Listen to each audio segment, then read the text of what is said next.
What's up, everybody? Welcome back to my channel. My name is Togozani Mapena. Thank you so much for joining me. To my new subscribers, welcome to my channel. I hope you've binge watching all my other videos. If you haven't, please go ahead and watch.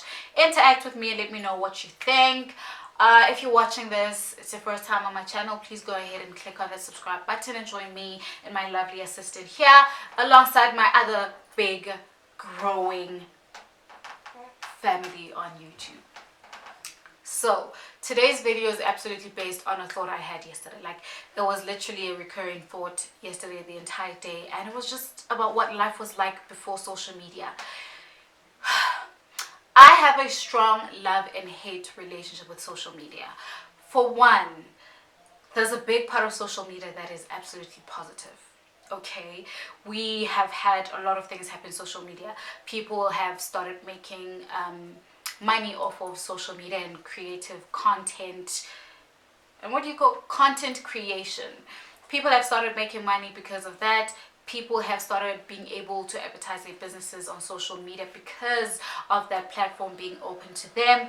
And honestly, the biggest part of it for me is that social media has allowed the entire world to become one. Like, we've become a one solid community where, you know, whatever it is that you're going through, you're not alone. Whatever it is that you know your friend is going through, that friend is not alone. If you don't know how to support that person or how to be there for that person, social media can certainly help you with that. You learn that you are not alone and that life happens and people keep it pushing.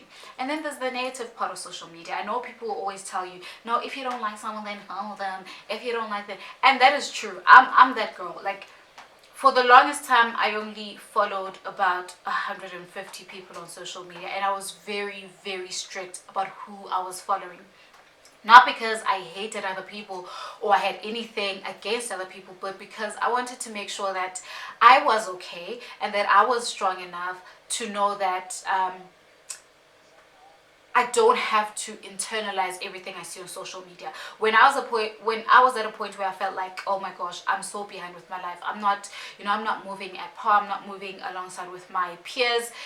It can get very depressing, and we can't put that blame on the next person because that person is posting the things that they want to post. But the negative part of it is just what the impact of social media could have on your self-esteem. It was very important for me to get to a point where I felt like, okay, now I'm okay, now I understand certain things and I'm okay, and I can just follow anyone and everyone. But I'm still not following anyone and everyone. And again, there are some people who follow people because they follow people, and there's some people who could, there are many different reasons why we follow people on social media. But my one was to make sure that whoever I was following, their content or what they put out wouldn't make me feel less than, in a sense that now because I feel less than, I must take it out on you. The second part are trolls. Social media is full of trolls, people who literally make you feel the worst about yourself and your life situation, whereas they don't even want to talk about their life situation. So that's the part. And some people are not strong enough emotionally. Some people are strong enough emotionally, but sometimes whatever people say, it has an impact on you. And I think the other part of social media that I dislike so much is that it has taken out the sheet of innocence, like the sheet of innocence in all of us, especially for the generation that comes out, behind my generation. It's like people are forced to grow and know the world for what it is. I am not for lying to children, but I think there's a sense of appropriate content that you would like to keep your children away from until they reach a particular age. And now everything is just available for everyone at any given time. And the one thing that I loved so much, guys, about life before social media or life outside of social media is the freedom.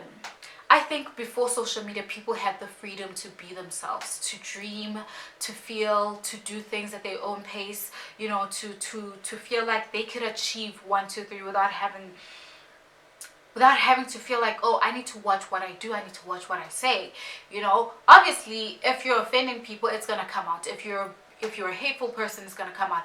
If you're an evil person, it's going to come out. But there's a sense of freedom that comes with not being known on social media. And I've learned to appreciate that so much. Like, even with starting my I don't know how many times I've posted things on Instagram and deleted. I don't know how many times I've started over with my Instagram page, because sometimes I tend to feel like I'm exposing myself so much.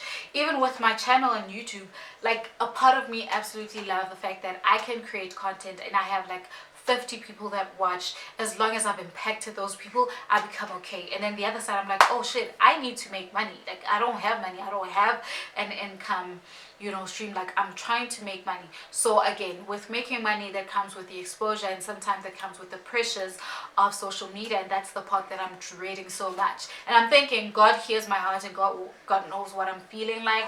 So maybe that's why it's become so difficult for me to break through and have like a long list of subscribers and start making money, because I value my peace and freedom so much. I don't know where we're gonna go with this channel, to be honest. Like, I want to create content, I want to create, you know, a platform to have conversations like these, but yo, it's scary. Guys, I like going to the mall.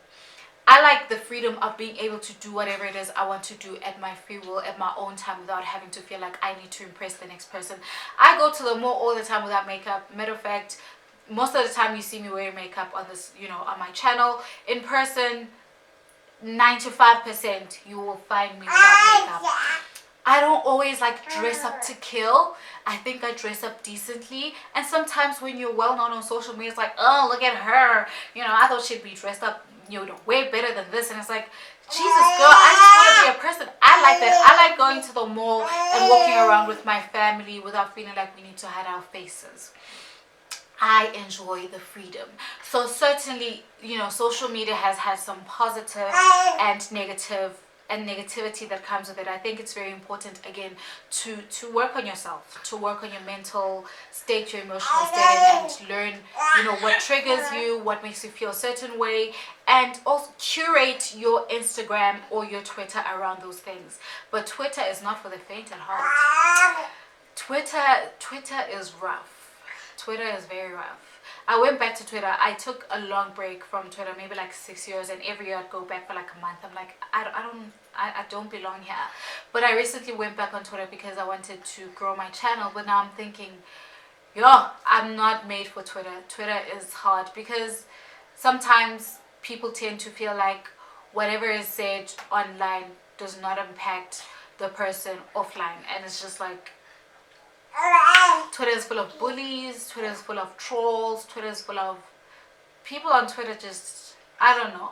A person on Twitter could be absolutely different from a person in real life and a person, you know, on Instagram. But Twitter is rough.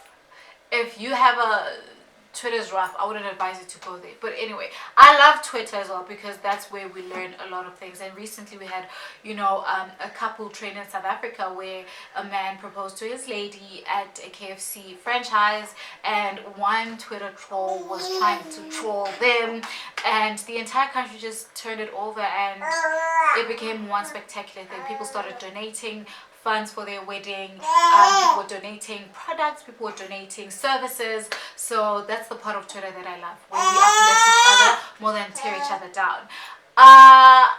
But social media is